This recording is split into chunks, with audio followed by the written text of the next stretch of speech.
Let's try that. Devorah Kur, I'm happy to welcome you as our first Tuesday speaker. Thank you. Wonderful to be here on this beautiful day.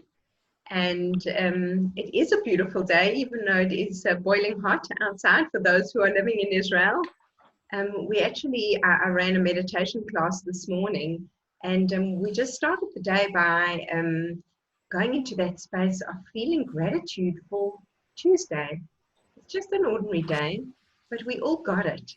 We woke up this morning, we've been gifted. So let's start the session this morning from that place and that energy of gratitude that we have life. And if we got life today, it means our job is not yet done and we have work to do in the world.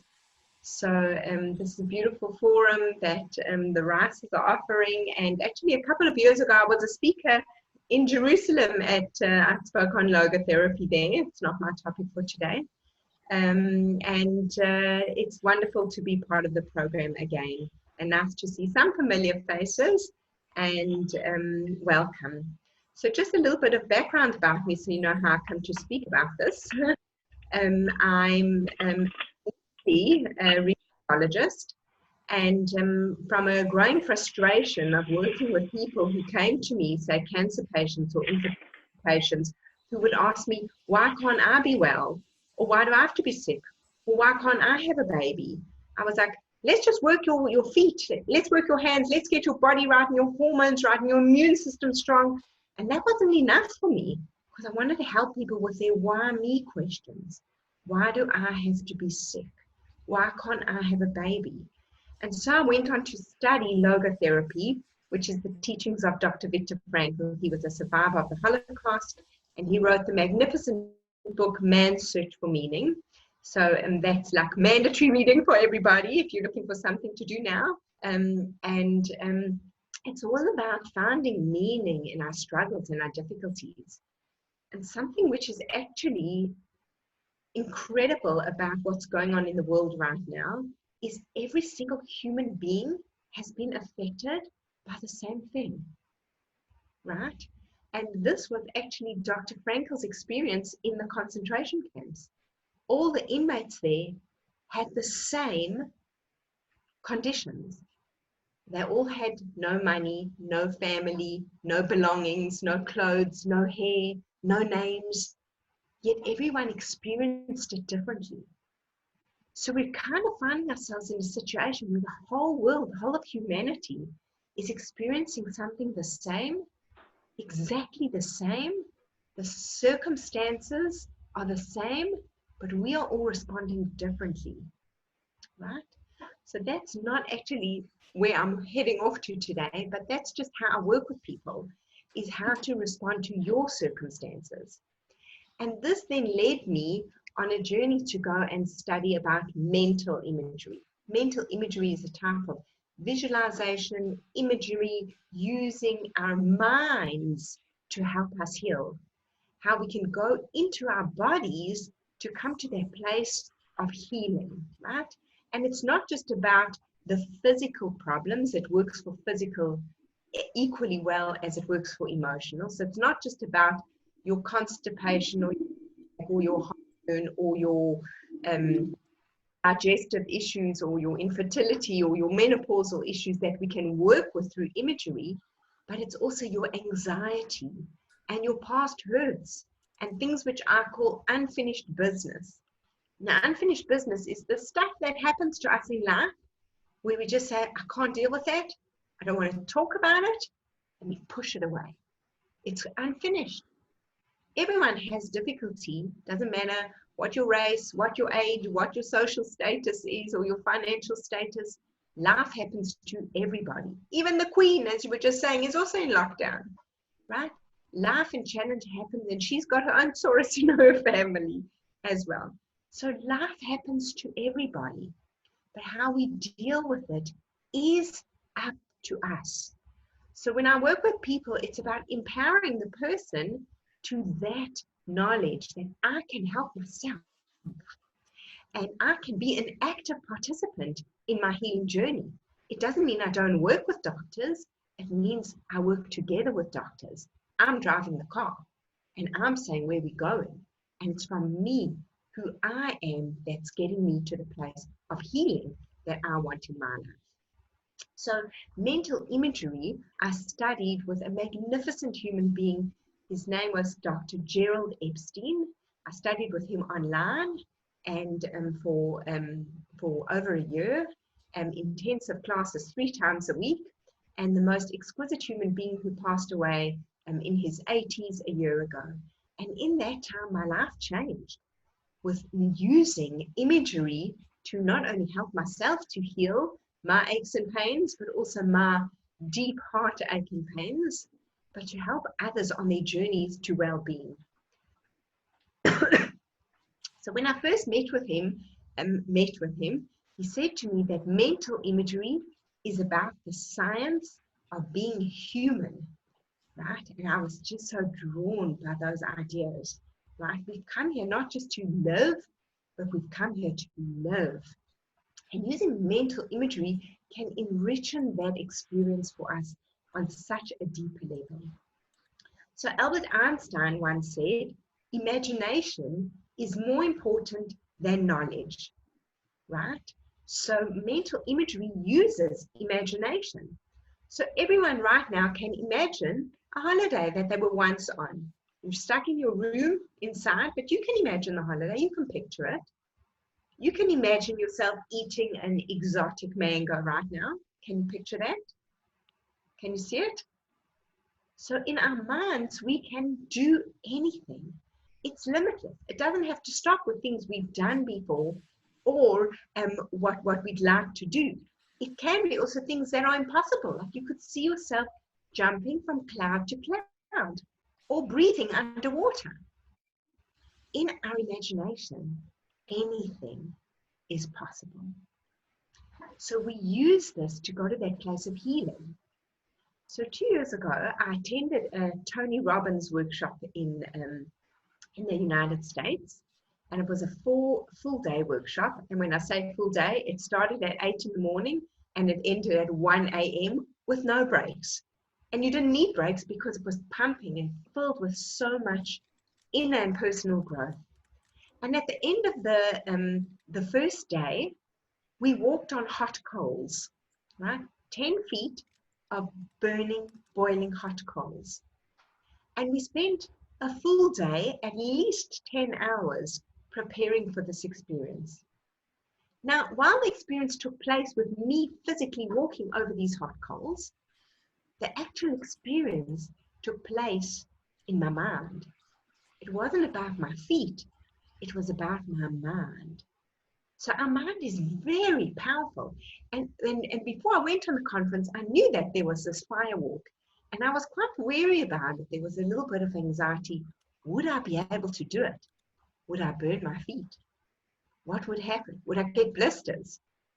Would I be too scared to go on, step onto the fire? But in the end, I did it without even a blister, nothing. My feet, and I only checked them like 2 hours later because I couldn't bring myself to look. My feet were as they were before I even stepped on them. It all took place in what I programmed my mind with. And our minds are magnificent things that we can use for our healing. So anything is possible in our imagination. And mental imagery is a respected ancient tradition associated with healing in Western civilization. Okay? The imagery process is a very significant form of practice where the individual's freedom is maintained. So I wouldn't go and tell you what to do in your colon. I will wait to hear from you what's coming up for you as you imagine your colon, and then we work from there. So it's not something that's prescribed onto a person. What I would tell one person might be different to the direction we'll take with someone else. Someone might feel a burning in their throat, and when they go in and take a look, there's a fire. And I say, what would you like to do with that fire? I don't say, put it out. I say, what would you like to do and they say, I'd like to light candles with it. Now, that's not something I thought of, right? Or they'd say, I would like to throw a blanket on it to put it out. And then we give them the ability to go and do that. And as that happens, then I'm just looking at it.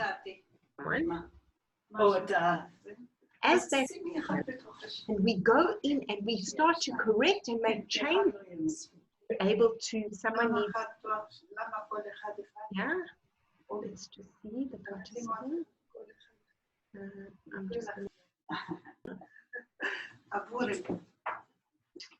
can I mute you? It's not muting. Okay. I can just hear you talking in the background. Okay. So did I miss something? Did we have a question? To mute you. Oh, okay. Hold on. Keep going, and I will find you and do that. That Deepak Chopra said, I also heard him speak live in the United States. He said, we don't ever question that our bodies can heal. If you get a cut on your arm or a bruise, you don't think to yourself, I'm stuck with this forever now. You just trust that your body has a wisdom and knows how to heal. And he says, why do we just keep this kind of trust to colds and cuts and bruises, right? We could bring them so much wider into the big things, the illnesses, the diseases, right? And the challenges and struggles in life. We can come to healing in that way, okay? So the general tendency in medical treatments today is to treat illness as an enemy. Let's avoid it at all costs. Let's take a pill to get rid of it. Okay? We want quick relief. We want it fast and we want it now. Okay? So we don't ever think, let's look for the source of this pain. Right? When I work with people to try and encourage them to be active participants in their healing journey, it's about, let's look at the source of this pain. Before we dull it out or before we numb it, let's look at what it could be.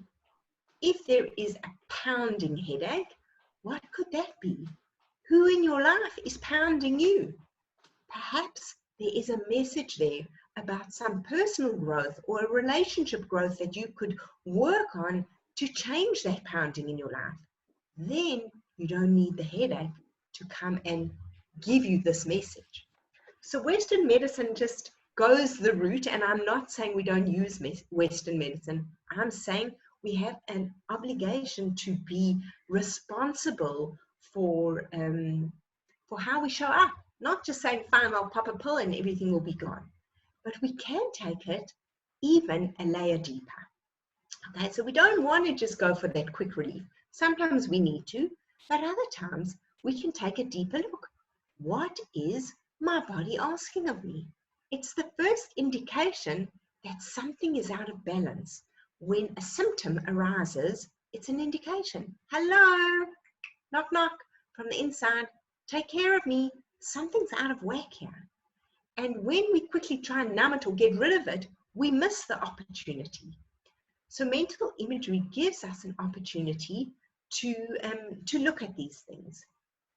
Okay, so we're not trying to keep pain lasting indefinitely. Let me work on this forever, but we want to actually just partner with it and see, why are you here? What can I learn from you? What's the message for me today? How can I grow from this? What can I do with it? And that's what we do. Okay, so as I said, we're speaking about physical and emotional pain. So the best way to speak about this is to give some examples. One of my clients, newly pregnant, all of a sudden, after the excitement of the good news, she thinks to herself, this is the first time she's pregnant, how is this baby going to get out of me? And women die in childbirth. And she's absolutely petrified now. These are the thoughts which are circulating in her bloodstream now, entering into the baby as well, okay, which we don't want. So in an imagery session that I did with her, I asked her, Where did she hear this about women dying in childbirth, or this fear of can't get the baby out? And what came up was a story that her ex-boyfriend's sister 10 years ago had told her about her traumatic experience in childbirth and how she nearly died. And this freaked out my client. And now, 10 years later, it had just been sitting somewhere dormant in her body, but now that it was relevant to her, it rose. Right? So we went in and we did imagery. And where that was sitting for her, I said, where do you feel this in your body? This fear, this anxiety, this horrible story of this woman's near-death experience in childbirth. And she said, it is like a needle in my butt. So I said, what would you like to do with this needle? We went in, we felt the sensation, because it's all about bringing the nervous system in as well. Everything gets stored in the nervous system. We hear something traumatic, we store it away in our nervous systems. So through imagery, we also go into the nervous system. I bring in as well somatic experience, which is emotional first aid for healing. And we went to this place where this needle was sticking into her, and she could feel the actual point of the needle. So she said, I'm scared to take it out because it's very sharp. So in her own time and very gently, I said, what would help? So she said, it will help if I bring a bit of oil. So I said, go on, in your imagination, you can do that. And she brought the oil, and then she used the oil, and very slowly she pulled the needle out. And then we had a look at what does that place feel like now? And she said, it feels better. And we took the needle, she threw it over her left shoulder. This is all taking place in imagination because our left side is our past, the right side is our future. She threw it over the left side, and then we filled that area with what would be more pleasant for her, right? And then she felt more at ease. We regulated her nervous system to come to a place of calm. And then with her inner eyes, I got her to take a look around and see what else she saw. And she found herself examining her uterus and her cervix. And she said, wow, my skin is elastic. My skin can stretch. There is plenty place for a baby to come out here. And it was magnificent because once we had gotten rid of the trauma of what was stuck there, she could see how beautiful her body was. And she said also, there's plenty place for this baby to grow. So it was a magnificent exercise in using her imagination and imagery to go into the body and correct something which was off for her. There was another woman that I worked with who was a teacher who was promoted to head of department. And the head of department was demoted beneath her, right? You can imagine that that was a little bit of a sensitive situation. So she called me up one day and she said, I'm in the most terrible state. I have to call in this woman who used to be my head of department, and I have to reprimand her for some complaints that have gone on. And I'm petrified. I don't know what to do. I still see her as my boss.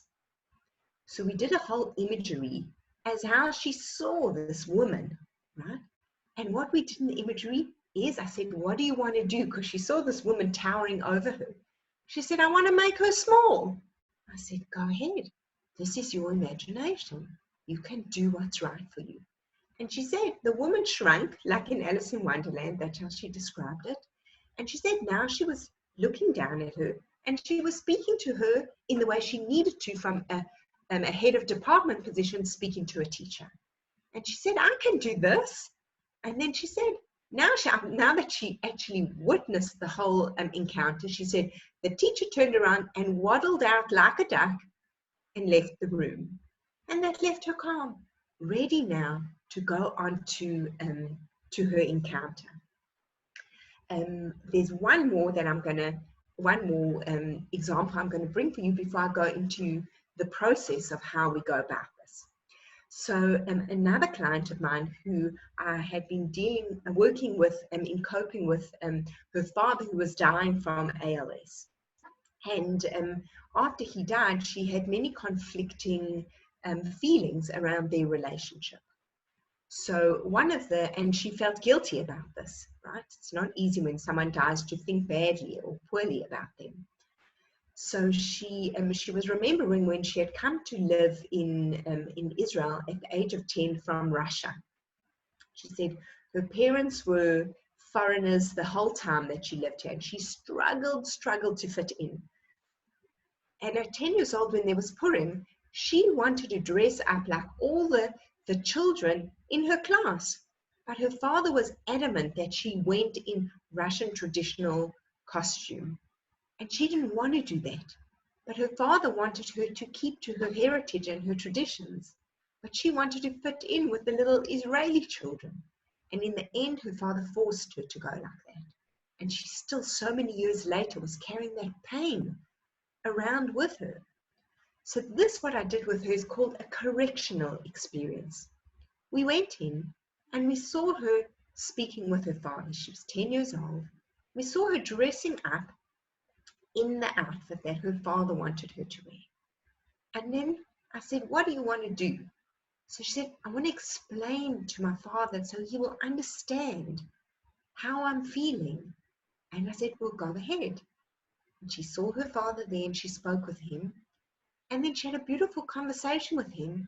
And then he said, let's go and find what you want to wear. And he helped her pick out an outfit that she could wear. Now, even although this never happened in her past, that's not the way the story went. What did happen through doing this imagery is that the nervous system was given a chance to settle down. The trauma was settled. So the brain can't distinguish between a dream that you had, a holiday that you had, or an imagery that you do. They all get stored in the same place, and the brain sees them as this memory, and this memory. So now she had a new memory, and now her nervous system could settle down. And this helped her tremendously in grieving her father, being able to let go of that anger that she felt towards him. All right. So that is just 3 examples of how it can work. And at the end, I have some more examples. So what we do in the process of imagery, there is obviously we get people to close their eyes, because this allows someone to shut out the external world and to turn inwards, to go to that place internally. Okay, it allows you to turn your senses inwards and to access your imaginal experience. Then, once we've done this, we do a certain type of breathing. Okay, there's breathing out, slow, long exhalations through the mouth, and short inhalations through the nose. We do a series of this 3 times, and what this does is it quietens down the thinking mind, and it boosts that vagus nerve, which helps us in the imagination. Okay, in that process, we're not there thinking, oh, this is nonsense, this isn't how it really happened.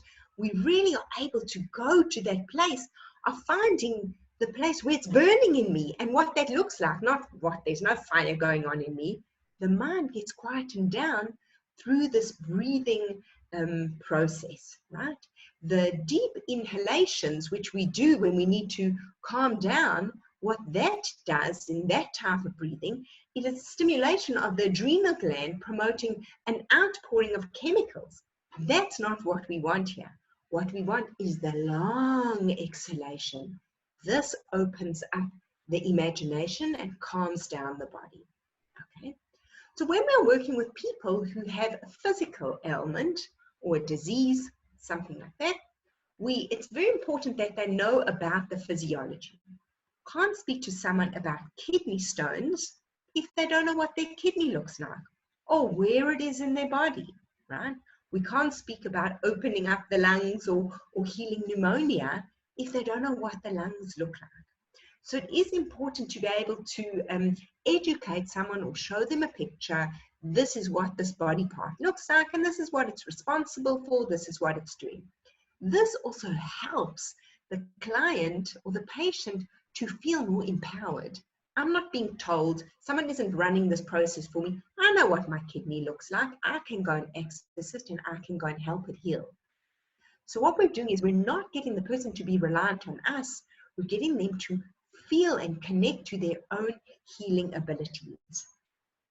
So the purpose of imagery in the disease process is to create change within the organ.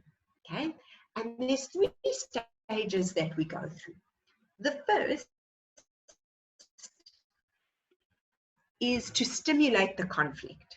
So with this young woman I told you about with the Purim app, oh, I see my internet. Hear me correctly. Can you all hear me well?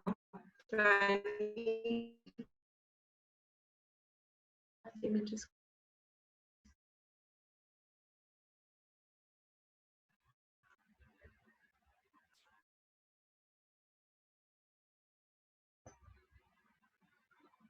I'll go back. Are you all there? Can you hear me? Just put your fingers up if you can hear me. Great. Okay, so the 3 stages that we go through, the first one is we stimulate the conflict, right? We go to the place of the issue, right? So with this woman, we went to the place of see yourself dressed in that Russian outfit and how hard it was for you. We bring up what's going on in the body and we work with that place. Then we move from the shock or the disturbance itself, right? Or we go to the place in the body, go to the place where you feel constipated, where you feel the headache, and describe it for me. We first take them into the pain or the pain of the event, right? It's either physical or it's emotional, right? Creating the shock mobilizes the fight or flight system in what we want to do to correct it. So from that space, then the person can move to resolving the conflict. And then, like I said before, we don't resolve it for what would work for me, right? If I see a big hole, I'm going to maybe want to fill it. But maybe someone else is going to want to do something else with it. So we don't prescribe what someone does. We honor them in their process of knowing their own inner wisdom and tapping into that. So we move through this place of resolving the conflict. What would have helped you? If there was someone there at the time who could have spoken up for you, what did you need? What was missing for you? If anything is possible, because this is your imagination, what would work right now, right? So you let them, as she said, I need oil to help get this needle out. Bring the oil and you tell the person, anything you need, you have in your pockets, like a Mary Poppins bag, right? Everything is available to you. The last part of the process is the triumph. What does it feel like now that this conflict has been resolved? So first we start off in the traumatic place. What does it feel like? How bad is this? Then we go to the healing place, right? We resolve the conflict and then we experience the triumph. What does it feel like now that these stones have been removed from your gallbladder? What does it feel like now that you look around and you see that there's plenty of amniotic fluid in the uterus? Or what does it look like now that you see the mind is clear, it's not all fogged up with a headache anymore? So this is what we help them do. So it's 3 stages. The first is the stimulating of the conflict, the resolving the conflict, and then experiencing the triumph. So there was once a woman who was at me, and she was actually having a panic attack in front of me.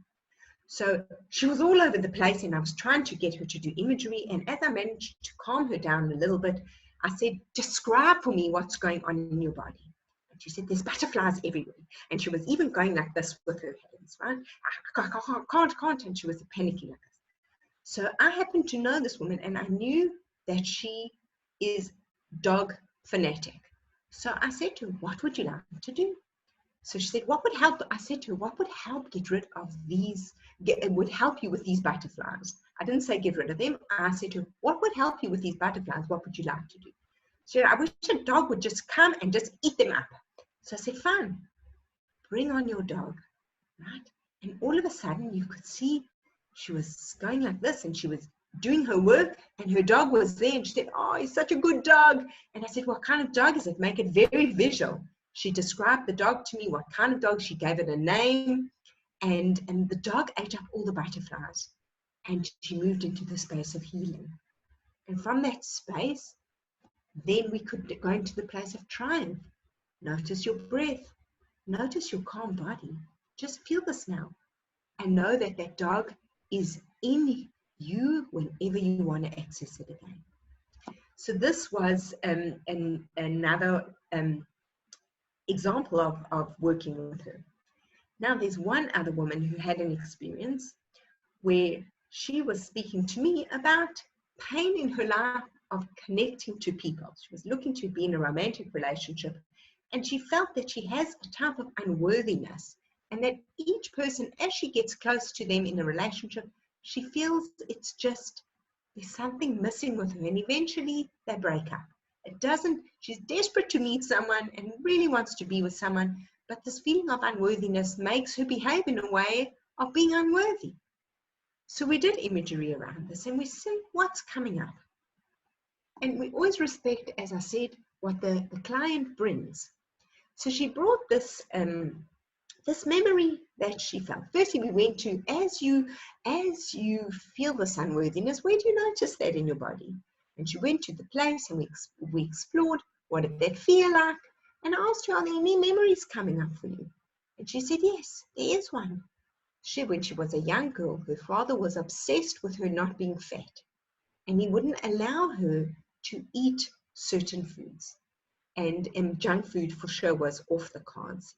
And one night, she took a chocolate from the kitchen. She said, I smuggled it out the kitchen, and she was walking to her bedroom to go and eat this chocolate when her father caught her, right? And as a young girl, she was petrified. Now she'd been caught, so he stimulated the conflict, and he was berating her, and she was feeling unloved by him, and only if she's thin he will love her. There were conditions to his love. And I said to her, what do you need? If anything was possible for that young girl, what would you need? She said, where's my mother? I need my mother to come and help me. So I said, we'll see her there. And then she saw her mother. And I said, what do you need from your mom? So she said, my mother is telling my father, I'm perfect the way I am. And I'm walking off now with my chocolate. So this was the conflict, what was in her nervous system, been there for years and years, playing out now in her day-to-day history. She's not thinking of that memory on a day-to-day basis, but it is there under the current. It's there underneath in the nervous system. It is controlling the way she behaves in relationships. She is fulfilling that prophecy of her father's of being unworthy. So this imagery session was able to give her back almost her dignity, her self-worth, her control. She felt loved by her mother.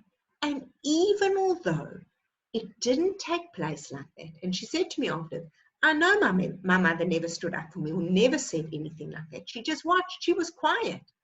I know that was my mother. But experiencing how she did stand up for me was the most wonderful feeling I felt inside of me. And that's what this woman needs now in her life, to be able to experience that. And her brain doesn't register that this all happened in her imagination. Her brain registers it as a wonderful experience that has a new ending now. And this can now play forward in the way she moves forward. Okay.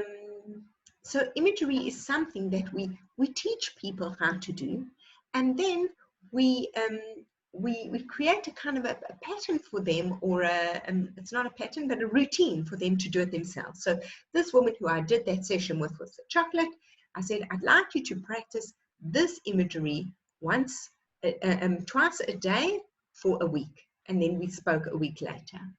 And what she did is, it is practice specifically like medication, right? The doctor will say to you, go and take this pill twice a day and come back in a week.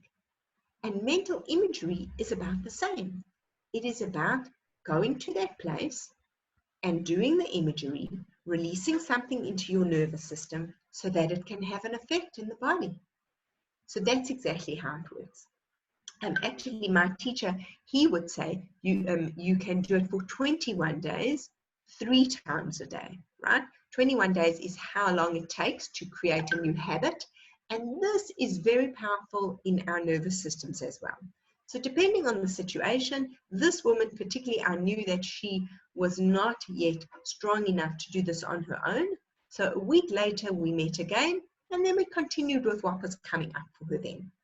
Okay, the times to do the imagery is as you wake up in the morning, before you start checking your emails, looking at Facebook or whatever you do to distract yourself in the day. Before any of that, go to the loo and then come and do your imagery.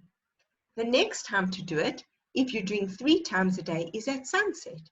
And the last time is at nighttime when you go to sleep, before you go to sleep. End of the day, do your imagery and take that with you into your sleep.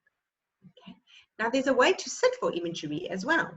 There's no like reclining and leaning back in your chair. It's actually a very upright position. We want the body open. We want the blood flowing. We want our feet on the ground. We don't want to cross any paths. We open our hands and we sit in this upright position. And my teacher called this position the Pharaoh's pose, right? You can imagine in the hieroglyphic drawings how Pharaoh sat, very straight back, upright, open the spine up, and welcome in that healing process. So we always listen to what the person is describing as their experience, whether it is physical or whether it is emotional. So let's say they're saying, I have a pain in my wrist. If someone has, say, a ganglion or carpal tunnel, then we go in and we say, well, take a look with your inner eyes and know that you have your own internal light. You'll be able to see, and we've shown them a picture of the anatomy. You'll be able to see what's going on and tell me what you can see. Or we'd say to them, go and have a look at the other hand and what's the difference between the two, right? And then they could say, I see calcification growing all over my bones. So we say, well, what would you like to do about that? One person once said to me who had an issue with calcification, and she said to me, I'm taking a chisel and a hammer, I'm getting rid of it. And then if anything is getting rid of, right, we make sure to tell the person, collect everything you've removed and remove it out the body. We remove everything. We don't leave stuff there to linger and grow again. And then that night when she does it again, you go back to seeing the same thing there, right? And you work from that space again. Remember, we always start at the conflict until we get to the triumph. We clear it up. We also listen to the words that people say. If someone is saying, I've got knots in my stomach, or I can't stand this anymore, I feel like I'm drowning, we go straight there. And we use the imageries that they are using. Ginat, I'm just wondering how much more time I have. 1 minute?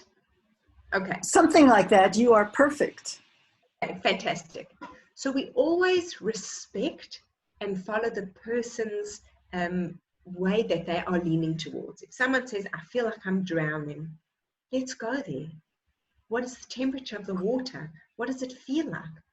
How old are you when this happened? Is there a memory that comes up, right? And this is the way we go in from their words and their experiences.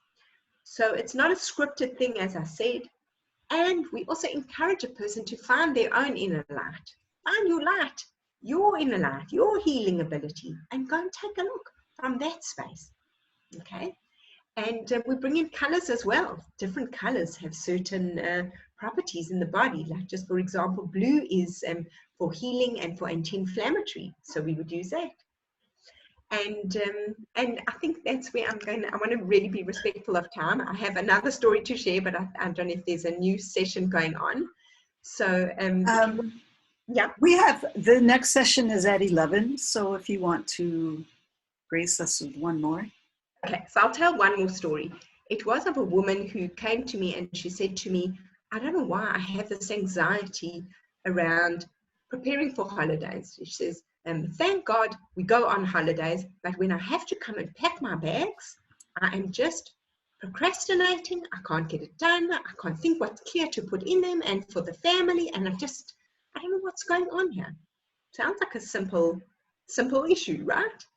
So I said, what is the feeling that comes up for you as you imagine packing your bags?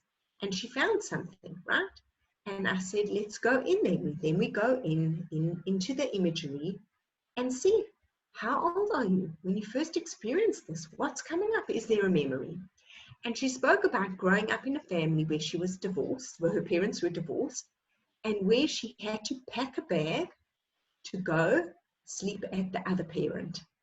And it was very hard for her and incredibly embarrassing how she would arrive with this little suitcase at school, and she was the only one who had a suitcase, an extra suitcase with her belongings.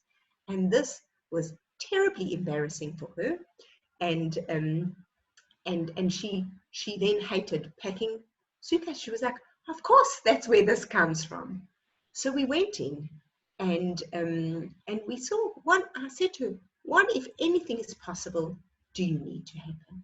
So she said, I need my mother to be more understanding of the situation. And I said, well, what do you need from your mother? So she says, I said, what would have been incredible for your mother to do or say to you? So she said, if my mother would have said to me, you don't need to pack anything. I have already stocked up the room with everything you need. So she said, if my mother would have said that to me, it would have been incredible. I wouldn't have had to pack that suitcase. And I could have just gone to her home and just known everything is there for me. I would have felt then, and then she experienced how her mother cared for her because she took this into account. So now going to this place, what turned out to be just a little nonsense. She came in and she said, I'm going to tell you something that's really pathetic. Look how blessed I am. I go on holidays and I can't even pack my suitcase. How many people would want to go on a holiday? And how pathetic is this? That's how she came in. But look where the pain came from. In doing the imagery and giving her that feeling of being loved and cared for by her mother saw her pain and saw to it that the room was stocked with everything that she needed. That took away her anxiety and it helped settle her nervous system. And then she was able to pack for her holiday. So it is the unfinished business. And sometimes we don't know it's unfinished business. She'd never thought about it. She said to me, I hated packing that bag. And when we went to that, see yourself packing the bag, up came this whole trauma. Right? So we don't know what is our unfinished business. But we know that we have difficulties and struggles on an emotional level. It could be because something is on the underlying of pulling us back or holding us back or keeping us in a certain mindset. And the beauty of imagery is it's so gentle. It's a mental medication that we take, right? It's harmless. We go in and we repair. And following these procedures that I've spoken about and briefly outlined, that's how we go in and do it. So if we have some time for questions, I'm happy to answer some questions. If anyone has any for me. I'm going to unmute everyone after I give great appreciation and say thank you to you. It was a wonderful topic, very clear and powerful. Thank you so much. And if anyone is interested in the chat, I've put my details. If anyone wants to contact me or ask me any questions or see how this process can help you on your own healing journey, I do online sessions as well. It works beautifully online, and I'll be happy to take questions as well. If you want to join my newsletter, please email me and I will add you to my newsletter. And you're welcome to go to my YouTube channel and see meditations that I've run and other lectures that I have given. And you're welcome to go and check that out as well.